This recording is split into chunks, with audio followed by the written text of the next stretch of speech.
Bale ma kula tag kooxda Manchester United inuu meel wanaagsan ka gaarsiin doono ciyaaraha. Channelkayga haddaad ku cusub tahay subscribe, like and comment. Haddii aanad ku cusbayna like iyo share-ku waa waxba u noo taraya adigana wuxuu kuma yeelayo.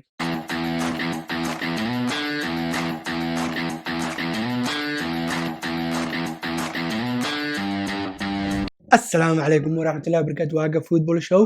oo idinla soo dhawaada. Waan fiicanay, waxaan rajaynayaa inaad idinkuna fiican tihiin. Maanta maxaan idiin hayaa?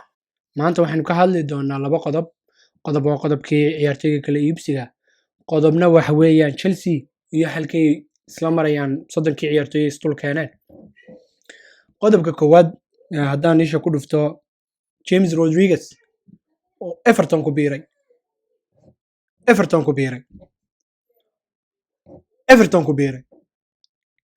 يعني markan Everton ku celcelinay macnaheedu ma aha Everton inaan team yasaya u yahay laakiin levelka uu taagnaa Galactic uu ahaa 2014kii lacagtii lagu soo gatay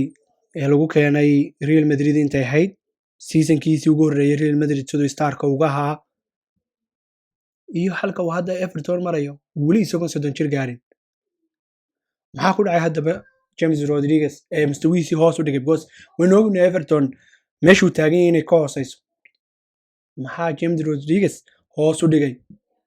labadii sano uu Real Madrid ka maqnaa ciyaartiisu kor bay u kacday Bayern Munich si fiican buu ugu ciyaaray haddana Real Madrid buu ku soo noqday haddana ciyaartiisu hoos ciyaaro fara ku tirsi uu ciyaaray Real Madrid ma ciyaartiisa hoos u dhigtay si Zidane baa ninkan hoos u dhigo saa u galay anu shakhsiyan waxaan qabaa Rodriguez weli waa ciyaartay star ah haddii number 10 laga ciyaarsiiyo meesha kasta uu joogana inuu assist badan sameynayo goolal badanna uu dhalinayo at least seasonkiinu 12 gool salixi doono ugu yaraan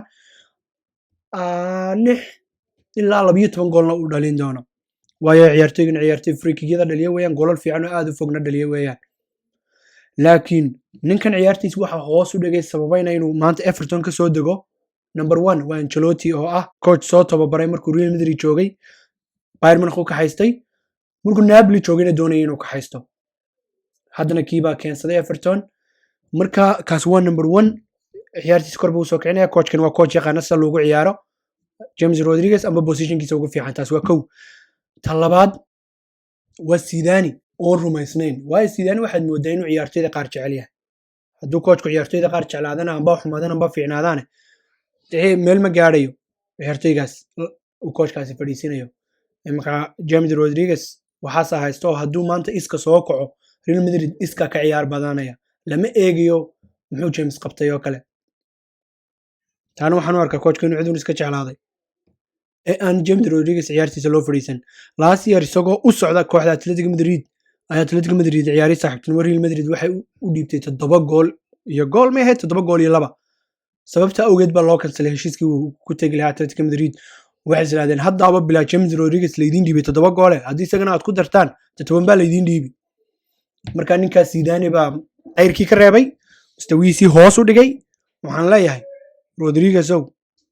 starka ahayd Everton waad ku noqon kartaa walaw inuu heshiis badan dheer la gelino 2 sano iyo 1 sano dheeraado haddii kooxdu ay rabtay haddii ciyaartoygu rababa la activate gareyn karo la galay waxaan qabaa Rodriguez hadduu sanadkan si fiican ugu ciyaaro sanadka dambe inuu kooxaha waaweyn Ingiriiska ka ciyaari doono kaas waa kii koowaad oo Rodriguez aan ku eegnay kayga labaad baa wuxuu yahay Manchester United ciyaartoy bay u baahan tahay weerar ah haban Manchester United hadday soo qaadatay Great Bale waxaan qabaa hadday 10 milyan 20 milyan lacag gaaray Real Madrid jiiso mushahar fiican u ballan qaado waliba ay ku yiraahdaan sanadka koowaad haddaad heer ka gaadho intaas oo gool aad dhaliso sanadka labaad mushahar inta asal lagu kordhinaya inuu Bale ciyaar fiican soo bandhigi karo maadaama Ingiriisku yahay meeshu ka soo baxay Manchester United ay faa'iido badan qabto oo ciyaartoy experience Premier League-na u leh ciyaartoy age-kiisu fiican yahayna ay tahay 3 sano si fiican ugu ciyaari karto soo waa Manchester United Great Bale aanay u eegeen oo Real Madrid aanay rabin ciyaartoy sidaan wuxuu rabaa in ninka banaanka loo saaro waliba more so hadda intuu interview gu bixiyay wali kooxda ay ugu dhaganaan uu 2 jeer baan rabay inaan ka tago marka Manchester United taageerayaasheedan la hadlaya ma jeclaan lahayd Bale inuu kooxdaada ku soo biiro halka ay labanka intuu soo ordo u kalba kubadda u soo crossay because Manchester United weerarkeedu oo dhan waa weerar yaacaya bal weerarkaas Bale lagu daro maxaad ma leyn lahayd anu shakhsiyan waan jeclaan lahaa Bale inuu ka tago Real Madrid maadaama uu ahayn ciyaartoy lagu xisaabtamayo sida uu James Bow tagay Everton uu doonay inuu isku soo saaro marka waxaan jeclaan lahaa Bale inaan ku arko shaarka Manchester United Tottenham baa la hadal hayaa laakiin Tottenham halkay tagaysa waxba kuma soo kordhinay Manchester United amba Arsenal bade waa inaad Arsenal Arsenal waxaan u tagay Tottenham buu ninkan ya uu ku lahaa marka waxaan maleynayaa hadduu loyal u yahay Tottenham inaanu wax gaab soconay laakiin Manchester United uu tagi karo ciyaartoyda kale inisha ku haynaa amba Chelsea haddaynu kor ka yar marno qodobkeena labaad Chelsea waxay keentay 7 ciyaartoy tiimkooduna marka horeba wuu badnaa marka iminka waa waqtigii ciyaartoyda guri lahayd kuwa ay haysato iyadu fasaxi lahayd laakiin ciyaartoy haddii aan coach hay aanan fasaxan bi Chelsea fasaxday ambado oo qadka difaaca iyo qadka dhexe ee difaacaba ka ciyaari kara labadaaba qaban karo wadanka Willisna uu ciyaara Leipzig ku maqnaa sanadkii dhawaa ama ha ugu maqnaa uu ciyaartoy aan qabo inuu mustaqbalka meel weyn ka gaari doono ciyaaraha oo rajaynaya inuu ciyaartoygaasi Thiago Silva la ciyaaro si uu meel weyn uga gaaro ayaabay Sheffield United maanta ka dejisay may gadin ama habay ku bixisay laakiin haddaad doonayso inaad ciyaartoy khabiiro keensato Silva oo kala waa inaad ciyaartoygaas keenta ciyaartoygaaga yaryar ee aad doonayso inay wax ka bartaan marka ambadu haddaad ka hoos jirtay yaa wax ka baranaya marka Rudiger baa wax ka baranaya nin weyna ciyaartoygaaga yar waa inuu ka hoos bartaa khabiirada marka ciyaartoygaasi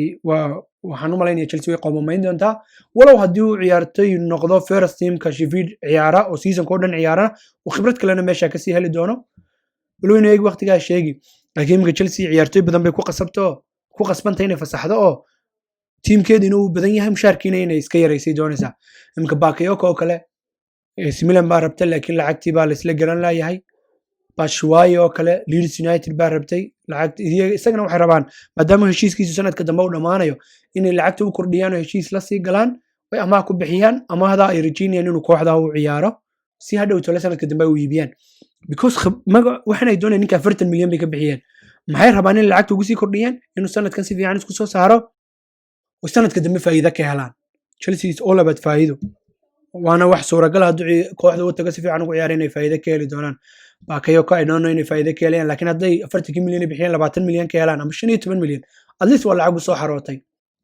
waxa kaloo ay raadinayaan Saba Costa isagana Rombo ama ku joogay I don't know in lacag laga bixinayo bal hadday 10 milyan xataa ka helaan isagana waa banaanka ay u dirayaan